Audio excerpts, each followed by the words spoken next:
Today, we look at 6 shocking moments caught on camera seconds before tragedy. From a simple birthday party that turned extra with just a lighter and a cake to a walk across the hallway where a trap was waiting under, caught from 2 angles in the most unexpected way possible.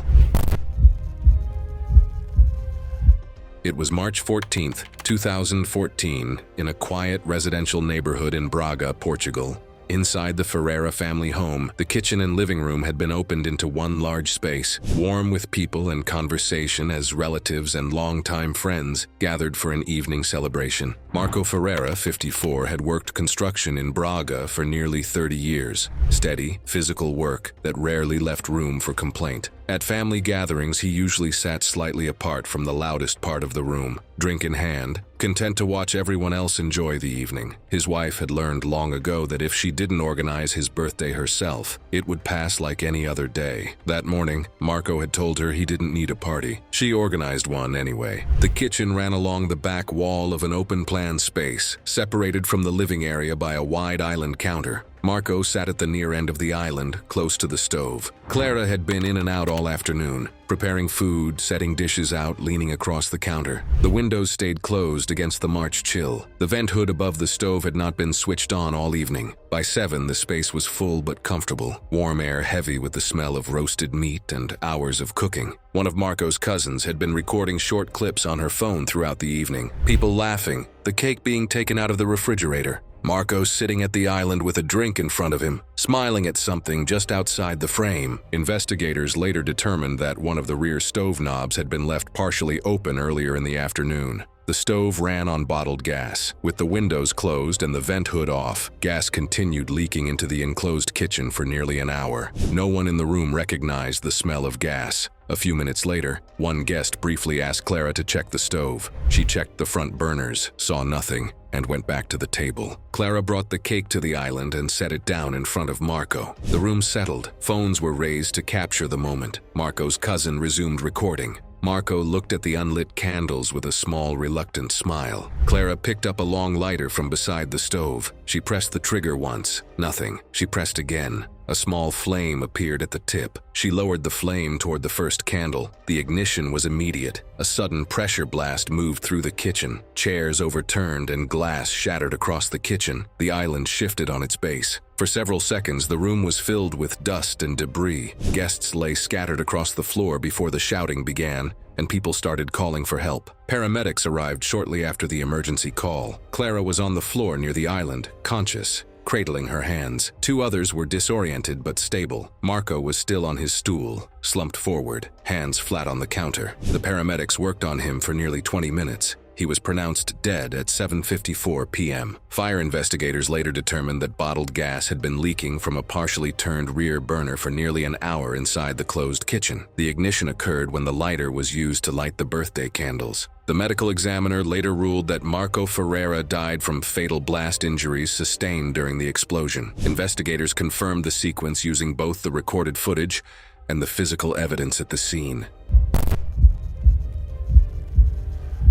It was March 12, 2019 in central Amsterdam. A low gray sky hung over the Canal District as the morning commute compressed cyclists, trams, and pedestrians into the same multi-directional crossing near the city center. Tram cables vibrated overhead. Bike bells sounded intermittently as people filtered through the intersection in overlapping streams. Lena Brouwer, 31, had lived in the neighborhood for 6 years and worked as a graphic designer at a small branding studio a short walk from her apartment. Colleagues later described her as reliable and detail-oriented, often staying late to meet client deadlines. She normally cycled to work, but that morning she chose the tram after finishing a project past midnight. At 8:42 a.m., she sent a message to her studio partner saying she was nearly there. Surveillance timestamps later confirmed she reached the crossing at 8:47 a.m. The pedestrian signal turned green. Lena stepped off the curb with her tote bag over one shoulder and her phone in her hand. She walked at a steady pace across the marked crossing. An approaching tram was equipped with a forward-facing camera that recorded continuously. Across the canal, a tourist was filming the morning street scene on his phone. Both recordings would later be reviewed during the investigation. At the same time, a delivery cyclist entered the intersection from a side street on a fading amber light. He was riding a standard city bicycle fitted with a rear cargo rack loaded with parcels. Work logs later confirmed he had started his shift at 5:30 a.m. and had already completed 11 deliveries. Review of the recovered recordings later established the timing sequence. Lena continued into the center of the crossing as the cyclist approached at a speed that required immediate braking once pedestrian movement became fully visible. The added cargo weight extended his stopping distance. At approximately 8:48 a.m., the front wheel of the bicycle struck Lena's left side near the center of the intersection. The impact rotated her sideways. As she fell, the strap of her tote bag briefly caught on the rear rack of the bicycle. Momentum carried her forward along the pavement for an estimated 5 to 6.5 feet before the strap released. During the fall, her head struck the raised steel edge of an embedded tram rail. The cyclist lost balance seconds later and fell onto his right side. The entire sequence, from contact to both individuals on the ground, lasted only a few seconds. Bystanders responded immediately. A man waiting at the crossing knelt beside Lena and kept her still. The tourist who had been filming lowered his phone and contacted emergency services. The cyclist remained at the scene with visible arm and shoulder injuries. Emergency services logged the first call within moments of the collision. Paramedics arrived at 8:53 a.m., followed by a second unit at 8:56 a.m. Responders found Lena unresponsive. Advanced life support measures were initiated beside the tram tracks and continued for 19 minutes. Lena Brower was pronounced dead at 9:15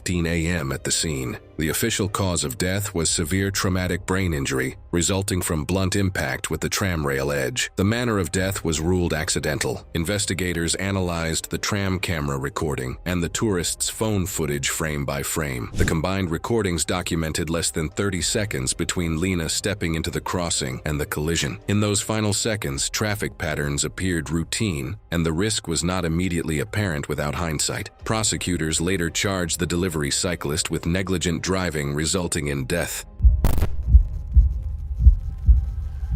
It was a weekday afternoon in March 2019 at a mid-sized shopping mall in Columbus. The early afternoon crowd moved slowly through the central atrium as background music echoed from storefront speakers. Escalators carried shoppers between the upper and lower levels while people drifted between clothing stores, cafes, and electronics counters. Kelvin Lowe, 41, had come to the mall that day with his wife, Sandra. He was a secondary school geography teacher who had worked at the same Columbus school for more than a decade. Known among colleagues as organized and thoughtful, he often planned small surprises for his family. That afternoon, he had decided to film a few short clips on his phone while they shopped, something he occasionally did as a casual personal vlog. In one of the recordings, Kelvin stood beside Sandra near the mall entrance. He explained quietly to the camera that he planned to buy her a watch as a surprise gift. Sandra stepped away toward a clothing store on the lower level, while Kelvin headed upstairs to the watch repair shop. A later clip showed Kelvin standing inside the small store, holding the boxed watch briefly toward the camera before placing it back into a shopping bag. The recording captured a short look around the display counters before he turned the phone back toward himself. In the final seconds of the clip, Kelvin said he was heading back downstairs to meet Sandra in the atrium. The video ended as he stepped out of the store and into the upper-level corridor. Sandra was waiting near the bottom of the escalator bank several minutes later. From where she stood, she could see people stepping off the escalator above and crossing the tiled landing before continuing into the upper-level hallway. At approximately 2:16 p.m., Kelvin appeared at the top of the escalator and began descending toward the lower floor. The upper landing area had been renovated years earlier when a planter wall was removed to widen the walkway. The renovation left a service hatch embedded in the tiled floor several feet from the main path. The hatch covered an 11-foot utility shaft used for electrical and cable access inside the mall's infrastructure. Earlier that day, a facilities technician had opened the hatch to access wiring. When the work was completed, the cover was replaced and secured with bolts threaded into metal anchor sleeves inside the concrete frame. 2 of those sleeves had gradually worn down over years of repeated maintenance work. When the bolts were tightened, they appeared secure but did not fully engage the threads beneath the surface. Kelvin stepped off the escalator and turned slightly to the right as he crossed the landing. From the atrium below, Sandra saw him take 2 steps across the tile. When Kelvin stepped onto the hatch cover, the weakened anchor points failed. The far edge of the panel dropped suddenly, and the cover shifted out of place. With his momentum already forward and no railing nearby, Kelvin fell through the opening. The drop into the shaft below was approximately 11 feet. During the fall, He struck the concrete wall before landing at the base of the shaft. Sandra immediately ran toward the escalator and called for help. A nearby store employee alerted mall security, while another employee called emergency services. A security guard accessed the lower-level maintenance corridor within minutes and located Kelvin unresponsive at the bottom of the shaft. Paramedics arrived shortly after dispatch and transported him to a nearby trauma center. Doctors later determined that Kelvin Lowe had died from severe head and cervical spine injuries sustained in the fall. A subsequent investigation found that the worn anchor sleeves had not been identified during previous maintenance inspections. The city ordered temporary closure of the escalator landing while structural safety reviews were conducted. It was August 3, 2017, in a protected wildlife reserve in southern Tanzania. Dry season conditions had lowered the river along its southern bank, exposing mudflats and concentrating wildlife near the remaining water. By late afternoon, the light flattened across the surface, and the clearing along the bend of the river appeared still. David Osei, 36, had spent 4 years documenting animal behavior across sub-Saharan Africa. He was working alongside a small independent research team inside the reserve and had been there for 10 days. That afternoon, he signed out at 5:55 p.m., noting he would film near a riverbank clearing before dusk and return by radio check at 7 p.m. He carried a telephoto camera, tripod, and a small action camera mounted behind him on a low stake, a habit he adopted to continuously record his solo sessions. At approximately 6:38 p.m., GPS data later placed him about 26 feet from the water's edge along a gently sloping bank. The river appeared calm, with only minor surface movement consistent with slow current. He adjusted his lens and shifted slightly closer to the slope. Recovered video later confirmed the shoreline looked undisturbed in the minutes before the incident. Brief surface ripples were visible upstream, but did not draw attention. At 6:42 p.m., a large Nile crocodile surged from the waterline. The animal, estimated at over 13 feet, crossed the short distance in a rapid lunge and struck from a low angle. The camera jolted sharply off its mount as David was knocked off balance and pulled down the slope toward the river. Investigators later determined the crocodile seized him at the edge of the bank and dragged him several feet into shallow water. The action camera captured only the initial impact before being dislodged. Audio continued recording heavy water displacement, consistent with a struggle lasting several seconds before fading into ambient river noise. The research team attempted the scheduled 7 p.m. radio check with no response. A second attempt at 7:05 p.m. also went unanswered. By 7:12 p.m., 2 team members drove toward the clearing, arriving shortly after 7:30 p.m. They found disturbed mud, a defined drag path leading into shallow water, and scattered equipment. The action camera was recovered several feet from the bank. Reserve rangers were notified immediately. A response unit arrived at 7:51 p.m. from the nearest outpost. Using spotlights along the waterline, responders located David's body in shallow water near the drag marks. On-site medical personnel confirmed death at the scene. A post-incident examination determined the cause of death to be catastrophic traumatic injuries consistent with a large Nile crocodile attack, including crushing force and rapid blood loss. The manner of death was ruled accidental. The animal was not relocated as reserve policy prohibits intervention when predatory behavior occurs naturally within protected areas. Investigators reviewed the recovered footage frame by frame. The recording documented less than 30 seconds between the first visible surface disturbance and the final camera jolt. The video did not capture the full attack, only the quiet moments immediately before it. In those final seconds, the river appeared calm, and the subtle warning signs were difficult to detect without hindsight. It was a warm Saturday evening in July 2016, along the Riverside Festival grounds in Austin. Thousands of people had gathered across the open lawn for the final headline performance of the night. Folding chairs and standing crowds filled the space in front of the stage, while lights from the temporary rig reflected across the dark water of the river behind it. Music from earlier acts still carried through the humid air as the audience settled in for the closing routine. Elena Vasquez, 29, had spent most of her life performing in the air. She began training in acrobatic dance at the age of 6 and eventually built a professional career touring with performance groups and festival productions across the country. Compact and controlled in her movements, she was known among fellow performers for aerial extensions that relied on timing and balance rather than spectacle. Her performance partner was Mateo Cruz, 34, a bass specialist who had worked with her for 7 years. Broad-shouldered and steady, his role in the choreography was to generate lift and stability while remaining visually secondary to the flyer above him. Together, they had developed a closing maneuver used at the end of their routines, a rotational aerial throw in which Elena launched from Mateo's hands, completed a full rotation and a half in the air, and descended into his catch below. They had performed the movement dozens of times during rehearsals and public performances without incident. Several people in the front rows were recording the routine on their phones as the performance reached its final sequence. One of those recordings, later reviewed by investigators, showed the setup for the closing movement from the audience's perspective on the hardwood stage and steadies his stance. Around them, the crowd grows quiet in anticipation of the final aerial throw, with dozens of phones raised toward the stage. The last clear moment in the recording shows Elena upright in Mateo's hands, her arms extended outward as she prepares for the lift. What happened next was later reconstructed through witness statements and the subsequent investigation. As Mateo launched Elena upward, his left foot shifted slightly on the stage surface. Investigators later determined that the temporary platform had been finished with a standard coating, rather than the anti-slip treatment specified in the festival's safety agreement. The small loss of traction altered Mateo's base position during the catch phase of the maneuver. When Elena descended from the rotation, the stable catch position beneath her had shifted. She struck the stage head first. Emergency medical staff reached the stage within minutes.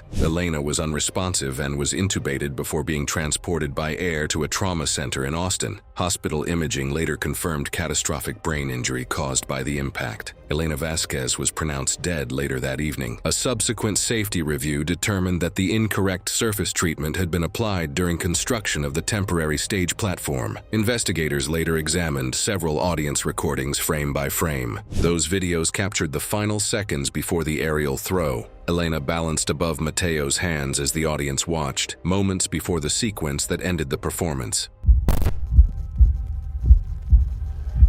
It was February 14, 2015, along Lower Broadway in Nashville. Valentine's Day crowds filled the upper floors of a rooftop bar overlooking the nearby riverfront. Music carried through the open-air deck as security staff moved between tables, and the night crowd thickened toward midnight. Connor Marsh, 21, was a junior finance student from Knoxville spending the weekend in the city with fraternity brothers. He had joined Sigma Chi 2 years earlier and was known among friends as outgoing and competitive, rarely the first to leave a celebration. The group had arrived early in the evening and had been drinking for several hours. By 11 p.m., the rooftop was at capacity. At approximately 11:40 p.m., an argument near the bar escalated into a physical altercation. Witness statements later confirmed Connor was struck multiple times before security intervened. Staff separated the men and escorted Connor toward an exterior stairwell leading to street level. Interior cameras recorded the removal. No further physical contact was visible once security stepped between them. Connor exited the building alone. A fraternity brother followed briefly but turned back toward the rooftop minutes later. That was the last time anyone from his group saw him. Downtown Nashville is covered by overlapping private and municipal surveillance cameras. Investigators later reconstructed Connor's final movements using synchronized timestamps from multiple recordings. At 11:58 p.m., exterior footage showed Connor walking unsteadily along the sidewalk toward the riverfront path. He appeared alone. At 12:02 a.m., another camera recorded 3 individuals, including the man involved in the earlier fight, exiting the bar and heading in the same direction. A riverfront camera positioned near a pedestrian path captured Connor approaching a concrete barrier overlooking the river. The barrier stood just under 4 feet high, with an estimated 15-foot drop to the water below. The video showed him stopping near the edge and turning slightly toward the approaching footsteps behind him. Seconds later, the 3 individuals entered the frame. The recording had no audio. It showed a brief face-to-face interaction lasting several seconds. One of the men stepped closer. At 12:04 a.m., Connor moved backward toward the barrier. The camera's angle partially obscured the lower portion of the ledge. The final clear frame showed Connor at the edge, with the 3 men within arm's reach. The next moment, he dropped out of view below the barrier line. The camera did not capture the fall itself. The 3 men remained visible for several seconds after Connor disappeared from frame. They then walked away from the river path. No emergency call was made. River conditions that night were recorded in the low 40s degrees Fahrenheit. Toxicology later confirmed Connor had a high blood alcohol concentration at the time of death. When his fraternity brothers left the bar roughly 20 minutes later, they could not locate him nearby. They searched surrounding streets before contacting police shortly after 2 a.m. A missing persons report was filed that same night. On March 5th, 19 days later, Connor's body was recovered approximately 2 miles downstream. He was identified through dental records. The autopsy documented blunt force injuries consistent with contact against the concrete barrier and findings consistent with drowning. The official cause of death was drowning. The manner of death was ruled homicide. Investigators later identified the 3 men seen in the riverfront footage through bar surveillance and witness statements. The man involved in the earlier altercation was arrested and charged with reckless homicide after investigators determined he had pushed Connor over the barrier. He later entered a guilty plea and received a 4-year prison sentence. One of the companions was charged with failing to report the emergency and received probation. Thanks for watching. Want to see more? Click on your screen now.